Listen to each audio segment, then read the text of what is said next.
જે ગઈકાલે જે પાયલ હોસ્પિટલનો જે બનાવ બન્યો છે કે જ્યારે આજે મહિલાઓની જે ગુપ્ત હોય એમાં પણ જે આજે પોતાના વિડીયો ઓલા ફૂટેજ જે મૂકેલા હોય છે અને એ પણ વાયરલ કરવામાં આવે છે, તો આ તો કેટલું બધું ખરાબ કાર્ય કહેવાય કે એક મહિલાઓની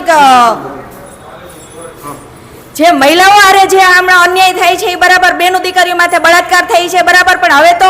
એવું બનવા માંડ્યું કે જે બહેનોની જે ડિલિવરીની એવી જે હોસ્પિટલો હોય એ હોસ્પિટલોમાં પણ અત્યારે આવી રીતનું બનવા માંડ્યું છે કે જ્યારે અંદર ફૂટેજ રાખવાની જરૂર શું પડે છે, અંદર જે ગુપ્ત જે ખાનગી જે તપાસ થતી હોય ત્યાં કેમેરાઓ રાખવાની કોઈ જરૂર નથી હોતી અને જરૂર પડે છે ને આવી રીતે પોતે કરી અને આવા વાયરલ કરે છે અને કોઈ 2000, 3000, 5000 ફૂટેજ વેચાય, તો આ તો કઈ હદ સુધીનું આ કહેવાય. આની માટે તાત્કાલિક